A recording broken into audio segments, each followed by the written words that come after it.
Их хүүхдийн эрүүл мэндийн үндэсний төв нэгдсэн үндэсний байгууллагын хүүхдийн сан үзүүлж байна.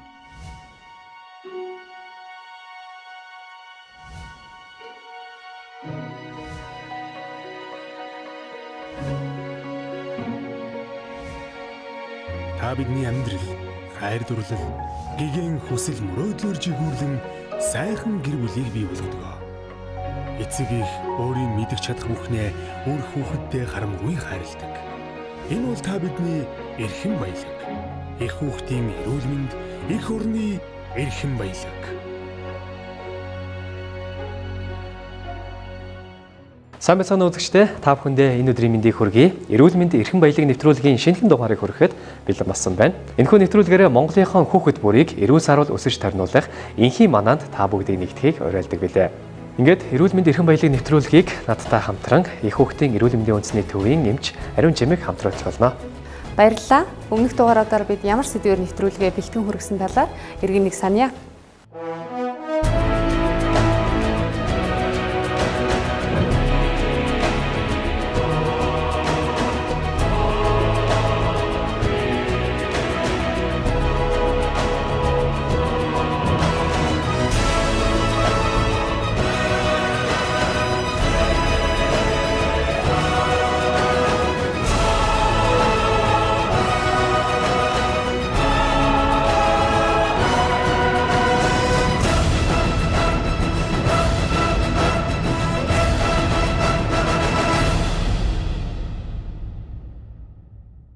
Тэгэхээр эрүүл мэнд эрхэм баялагын нэвтрүүлгийг үздэг үзэгчид та бүхэн бидний хүргэж байгаа мэдээллийн дагуу олон мэдээлэлтэй болж байгаа гэдэгт бол итгэл дүүрэн байна. Ингээд энэ удаагийн нэвтрүүлгээр ямар сэдвийн хүрээнд ярилцах вэ? Энэ удаагийнхаа нэвтрүүлгээр бид бага насны хүүхдэд тохиолдох ахуйн төлөгдөлтийн талаар хүнд ярилцах болно.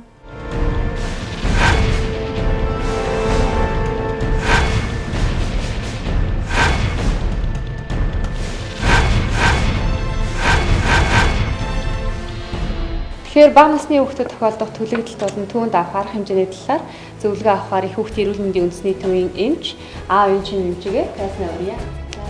Сайн байна та.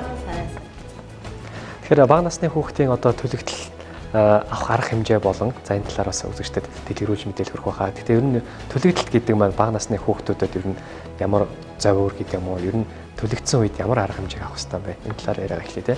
Тэгэхээр зэрэг яагаад төлөгдөд байгаа юм гэхээр хүүхдтэй ойрхон одоо гал ойрхон жишээлбэл энэ лав ээжийн чүтэн зэр тоглуулах орхио явцсан араар нь тийм ээ одоо хүүхдээ орхиод явцсан араар нь бид нар дээр их тохиолдож байгаа тохиолдлууд нь бол нөгөө халуун тогоонд хоол хийхдээ яг хажуудаа ингээ газар дороо тавьчихна. Тэгээ өөрөө ийшээ хараад гурилаа хэрчиж байгаа оронд нь хүүхд нь очиод нөгөө халуун тогоо руу гараад ирчихнэ. Халуун тогоон дотор суучдаг. Тэр энэ тохиолдод аягүй байна. Хүүхэд төлөгдөж байгаа ихэнх тохиолдол нь цахилгаан тогоо, ус буцалгагч, халуун савтай цай, будаа агшаагч, халуун хол зэргийг хүүхдийн гар хүрэх газар тавих, залгаж орхих, хөхүүлээчүүд хүүхдээ хөхүүлж байх үедээ халуун хоол цай хэрэглэх. Хүүхдээ усанд оруулахдаа усны химийг тохируулаагүй зэрэг шалтгаанууд зөнхөлж байна. Төлөгдөлтөнд хэн илүү их өртөж байна вэ?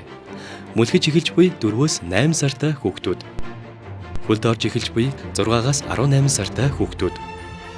12-оос доош насны хүүхдүүд илүү их өртөж байна. Төлөгдсөн хүүхдийн 84.2% нь гэртээ гал тогооны өрөө эсвэл халуун хоол цай хийж байх үедээ төлөгддөг байна. За одоо хүүтний улирал эхэлж байна. Одоо гал хөсөө төлж эхэлдэг, янз бүрийн юм төлдөг. Тэгээ хоол хош хийдэг. Тэрнээс гадна одоо ингээд он гарангуут одоо шинжил тэгэл цагаан сар гэл ингээд дараалан баярууд болоод эхэлдэг. За яг олон жилийн дуршлаг ирж байгаа юмнуудаас ингээд хараад ирэхээр баярын үеэр айгүй их төлөгдөлт ихсдэг. Ах дүүсэрээ их цугладаг, хүүхдээ анхаарлаа багасгадаг. Ийм үед л одоо нөгөө чанжсэн хоол болгож исэн цагаан юмдаа хүүхдээ унахчдаг ингэдэг юмнууд байдаг. Манай хүүхд бол 2 настай. Тэгээд тэр үед бол би нэг бага насны бага ангийн хүүхдтэй хамт орхиод түр гарцсан байсан. Тэгээд нөгөө газрын индукцийн билетэн дээр юм буцалгаж байгаад би бас өөрийнхөө анхааралгүй хөслөд орхиод гарсан. Тэгээ манай хүүхд тэрэн дээр суудсан байсан. Налх хүүхэд харж байгаа хүмүүс бол яг хүүхдээс ерөөсө хараа салахгүй. Миний хүүхэд одоо төлөгдөхгүй гэж бодож болохгүй.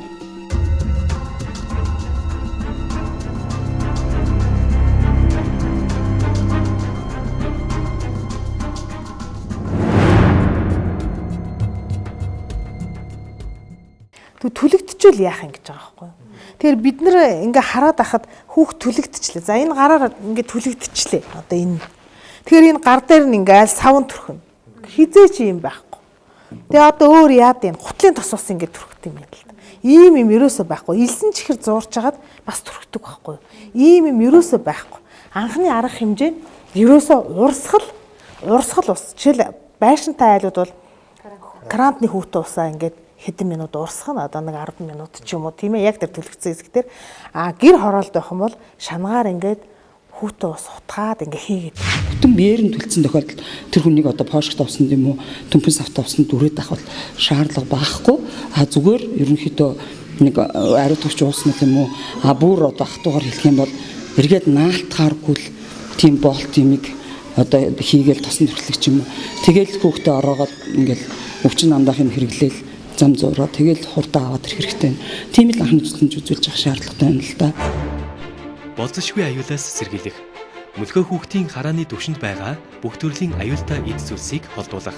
Ширээний бүтээлэг хэрэглэхгүй байх. Халуун хоолцойг ширээний голд хүүхэд хүрэхэргүй газар тавих.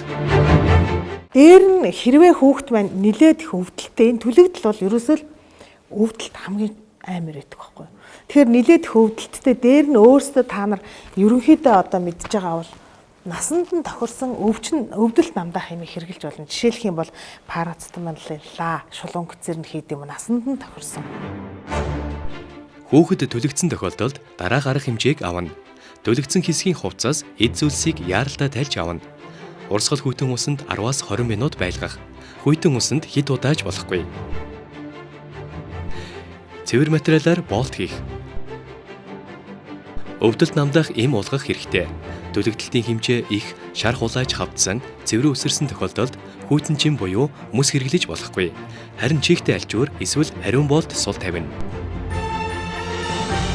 Ер нь бол төлөгдөлт гэдэг бол энэ биеэс нэг шингийн юм гараа яваад байгаа үстэй. Төлөгдсөн арьсаар нь ингээ арьс төлөгдлээ. Арьсаар нь ингээ гадагшаа шүүрлүүд тэр одоо хүний цосон дотор байдаг юмнууд ингээ гадагшаа гараад байгаа байхгүй юу. Тэгэхээр энэ хүүхдээ эргэлдэж байгаа цусны хэмжээ багасч ирдэг. Тийм учраас бидний анхаарах юм бол хангалттай уулгах хэрэгтэй. Тэгэж уулгахгүйгээс болоод ялангуяа их хэмжээний төлөгдөлт бол бас уухад хэцүү байх л та. Ер нь бага хэмжээний шингэн биед нь сайн шингэн хийчихгүй бага л уулгаад байх юм бол ер нь цаашдаа бол төлөгдлийн дараа бол эргэлдэж байгаа цусны хэмжээ багасаад бөөрөнд очих цусны хэмжээ багасж штэ. Тэгэхээр бөөрийн дутагдалд орохоос хүндрэл байдаг их хэмжээний төлөгдлийн үед. Эх хүүхдийн эрүүл мэндийн үндэсний төв үзүүлж байна. Төлөгдөлт гэдэг ямар ч үед хинтэж тохиолдож болох гинтийн осол. Ахуйн төлөгдөлтөнд заавал бага насны хүүхдүүд өртөнө гэсэн ойлголт байхгүй. Анхаарал боломжгүй нэг үйлдэл, нэг хормол таны хүүхэд болно. Та өөрөө ч эрсдэлд орох аюул дагуулж байдаг.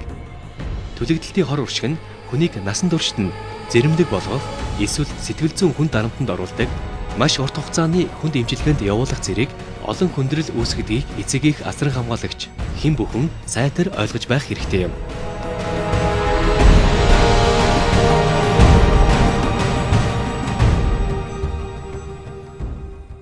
Одоо нас би чинь 21 жилийн өмнө хөрч 18 настай байсан. Файллагнаас галлаа л да тэгээд төлөгдсөн багмаа. Одоо энэ жил би 21 жил ингэж төлөгдөд сорвтой явж байна. Одоо болохоор би энэ жил юунд ороод төлөвөө одоо мэс заслалтаа ороод ингээд 20 жил одоо нэг хүзүүгээр гэлжгээ явсан. Арьс таталтаж хүзүү чийж 2 гоног гэлжгээ явсан. Засуулаад ингээ янзлуулж явж байна. Тэгээ хүмүүстэй лав ээж эцэг эхчүүдээ хэлэхэд хүүхдээ гал уснаас болгоомжтой байхыг л анхааруулж байна да. Төлөгдөлтгээ шимчээ хэцүү шүү. Хүүч ухтаа галлаас болгоомжтой байгаарай гэж анхааруулъя да. Эх хүүхдийн эрүүл мэнд, эх орны эрхэм баялаг. Ингээд цэврээ үүсчих юм бол шууд 2 дугаар шат буюу энэ хүнд рүүг орж байгаа байхгүй. Тэгээ энэ хүнд цэврүүг одоо хуулчих гээд ингэж хуулдаг юм гэж байхгүй. Энийг тэр эмч мэднэ. Тэр гэр орондоо тэгж цэврүүг хуулаад ингэнэ гэж юусоо байхгүй. Энийг юусоо зүгээр тийм юм хийхгүй тэр эмнэлэг рүүгээ л явна. Тэгээ энэ эндээс бохир орох боломжтой байхгүй. Тэгээ гол юм бол эндээс үүссэн халдвараар цаашдаа хүүхэд халдаж чинь уушгины хатгаа үүсч болно. Зүрхний булчингуудын өрөвсөл үүсч болно. Янз бүрийн цусан үжил болдог, ийм хүндрэлүүд үүсдэг. Тийм учраас тэр өөрсдөө тэгж яаж болохгүй. За бас нэг хүмүүс нэг ийм буруу ойлголт байдаг байхгүй юу? Цэврүү үүсээгүй юм чинь одоо нэгдүгээр зэрэг буюу нэлэнхий улаан юм чинь ингээ улаагаа зөндөө улаачлаа шүү дээ. Гайгүй гэж бодож болохгүй. Тэр улайсан арьсны хэмжээ гэж гэмтлийнхэн ингэж тогтоодог байхгүй юу? Тэр улайсан арьсны хэмжээ хэр их байгаараа хүүхд хүндэрдэг. Тэгэхээр нэг ч цэврүү байхгүй нь гайгүй гэдэг ингэж болохгүй. Ер нь бол жоохон ч гэсэн төлөгцсөн тохиолдолд бүрт яг эмчит хандна. Эмчит хандаад эмчийн зөвлөгөөний дагуу цаашдаа юм явж явах ёстой. Хүүхэд цахилгаанд зохиулж төлөгдөх эрсдэл өндөр байна. Эрхэм эцэг их та цахилгааны утас шалбарсан ил гарсан үед цаг алдалгүй солих, нэг залгуурт хэд их ачаалал өгч олон зүйл залгахгүй байх. Цахилгаан залгуурыг хүүхдээс хол байлган далдлах. Хүүхдийн хуруу гар хүрэхгүй, хаалт хийх зэрэг урдсан сэргийлэх арга хэмжээг аваарай. Тэгэхээр тогон цохиулах механизм 3 янз байдаг байхгүй юу? За ингээд нэг хүүхэд байлаа, мөлхөж очоод энэ арзитк руу ингээд энэ хуруугаа ингээд хийчлээ. За одоо энэ хөөхөн хуруу чинь арзитк руу яг таарна. Тэгээ ингээд хуруугаа хийхэд энэ гараар ороод энэ гараар тог гараа авчдаг байхгүй. Энийг гараар цохиулах гэж ярина. Гараар цохиулахад энд зүрх байгаа шүү дээ. Зүрхэн дээр тогны нөлөөлөхөөр зүрх чичирч байгаа байхгүй. Ингээд зүрх чи ингээд сайхан агшаа цулраад идэм байгаа зү. Одоо болохоор ингээд чичирнэ гэдэг чинь үндсэндээ зүрх зогсож байгаа гэсэн. Тэр ингээд энэ дээр бол ингээд ингэж гараар цохиулсан үед хүүхд тэр газар нам унахна шүү дээ. Дараагийн тохиолдолд нь гараар орлоо, толгоогоор гарч явах бас механизм байна. Тэгэхээр энэ шилийн хүзүүний артлын хонхорхойг та нар мэдж байгаа тийм. Яг энэний дээдлэлт амьсгал зүрхний төв байгаа. Одоо энэ өөрөөр хэлэх юм бол нэг хумсны талаа шиг юм. Энд нь амьсгалын төв, нэг газар зүрхний төв. Шууд эндээс ингээд дээшээ ингээд цохиуллаа гэхэд энийг дайрч байгаа үз. Тэгэхээр бас амьсгал зүрх зогсох боломжтой. Гэвтэл гар хөлөөр дайраагараа юм тийм ээ. Гараар ороод хөлөөр дайрахад амьд үлдэх боломжтой. Тэгэхээр одоо ингээд тогонд цохилж байгаа хүүхдийг хараад за гараар цохиулчлаа гэж хинч мэдэхгүй шүү дээ. Жирс гэл өнгөрч байгаа юм чинь. Тийм учраас ерөөсөө энэ тогноос хүүхдийг байнга болгоомжлж явах хэрэгтэй. Ер нь бол тогон цохиулах юм бол эргэж сэргэх магадлал. Усан живэх тогон цохиулах хоёр дээр бол магадлал айгүй хэцүү. Эх хүүхдийн эрүүл мэндийн үндэсний төв үзүүлж байна. Ингээд та бүхэндээ хүүхдэд ээлтэй аюулгүй орчин бүрдүүлэх 6 алхмыг зөвлөж байна. Хүүхдэд ээлтэй аюулгүй орчин хэрхэн бүрдүүлэх вэ? 6 алхам. 1-р алхам: пишингийн хаалт. Пишингийн ам түлшний дөрвөлжин хэсэгт хаалт хийж хүүхдийн гар хүрэхгүй болгох. 2-р алхам: тогоо болон хятад халуун тогооны тавиур. Зарим айл өрх өөрсдийн санаачлагаар тогооны тавиурыг хийж хэрэглэж байгаа нь хүүхдийг халуун хоол цайнд түлэгдэхээс сэргийлж байна. 3-р алхам: гэрээ нөхцөл шингэрүүлсэн хийн түлшийг зөв хэрэглэх. 1-р халаах хэрэгслээс 1.5-аас 2 метрт байрлуулах. 2-р шингэрүүлсэн хийтэй боллооныг тусгай хамгаалах шүгэнд байрлуулах. 3-р захилгаан болон хийн зунх дээр халуун ажиллагаа бүхий хоол хийж байх үедээ бага насны хүүхдийг ойр байж түлэгдэж хэмтгэхээс онцгойлон сэргэмжлэх хэрэгтэй. 4-р алхам: цахилгаан залгуурын боломжит шийдэл. Олон залгуурыг хүүхдийн гар хүрэхгүй дээр байрлуулах. Монгол гэр бол зүүн талын үнэнд, байшин бол гал тогооны өрөө булан руу. Олон оролттой залгуурын ачааллыг хэтрүүлэхгүй байх. Цахилгаан хэрэгслийг тогноос салгах нь гал гарах эрсдлийг бууруулна. Ялангуяа хэрэглээгүй болон унтахтаа заавал салгах хэрэгтэй. 5-р алхам: хүүхэд өөрийн хашаага хамгийн аюулгүй орчин гэж боддог. Хашин доторх айлуудын гэр хоорондын цай 5 метрээс доошгүй байх. Хашин дотор үнс нурам хийх төмөр тагтаа сав бэлтгэн. Эсвэл газар ухаж үнс нурмыг салхинд хийсгээс сэргийлж хадгалах. Малын тижэл, өвсийг битүү хаалга хамгаалттай байранд хадгалах. Яндан тамхины оч үсрэхээс болгоомжлох. 6-р алхам: Пэш нь 100-ны өмнө 60 хязгах 8 см төмөр буюу шатдаггүй материалаар хамгаалт хийж хамгаалах хэрэгтэй. 100-ны өрн халуун хоолцайг гаргах, 100-нд хүүхэд хүрэхээс сэргийлэх босох хэмжээг тогтоодог. Иймд гэрт амьдардаг айл бүр 100-ны өрийг хийх нь зүйтэй юм. 2015 оны байдлаар нийт осол гэмтлийн 61.2%-ийг бага насны хүүхдийн төлөгдөлд эзэлж байна. Энэ нь өмнөх оныхоос 13.1%-аар буурсан үзүүлэлттэй байгаа ч 1-5 хүртэлх насны хүүхдийн ахуйн төлөгдөлд буураагүй байна.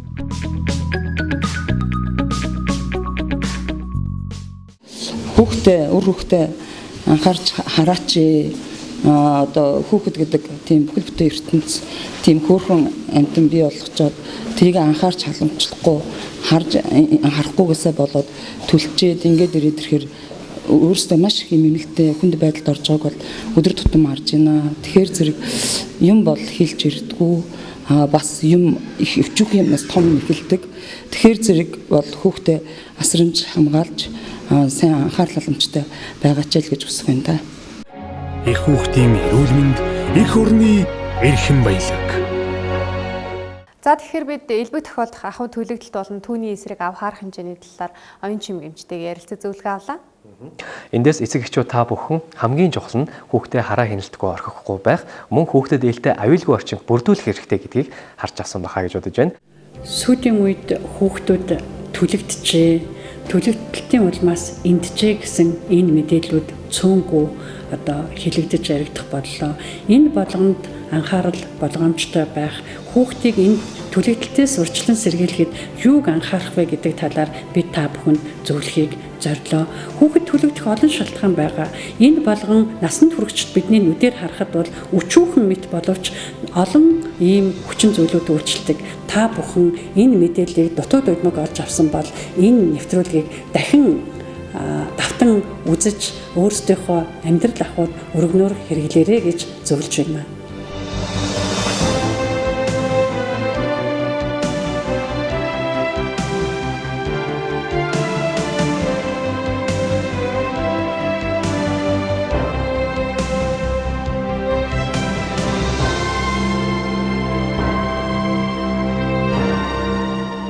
Эрүүл мэнд эрхэм баялагын нэвтрүүлгийн энэ удаагийн дугаараар бага насны хүүхдийн осол гэмтэл ялангуяа төлөгдөлтийн талаар бид хүндээ ярилцлаа.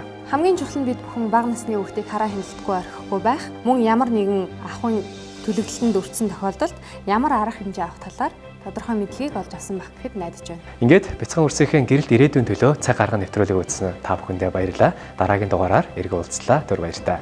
Их хүүхдийн эрүүл мэнд, эх орны эрхэм баялаг. Эх хүүхдийн эрүүл мэндийн үндэсний төв нэгдсэн үндэсний байгууллагын хүүхдийн сан үзүүлж байна.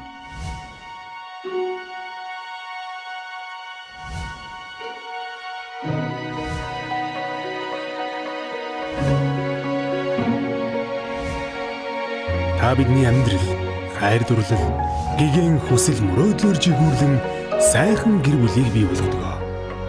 Эцэг их өөрийн мэдэх чадах бүхнээ өөр хүүхэдтэй харамгүй хайрладаг. Энэ бол та бидний эрхэм баялаг. Эх хүүхдийн эрүүл мэнд, эх орны эрхэм баялаг.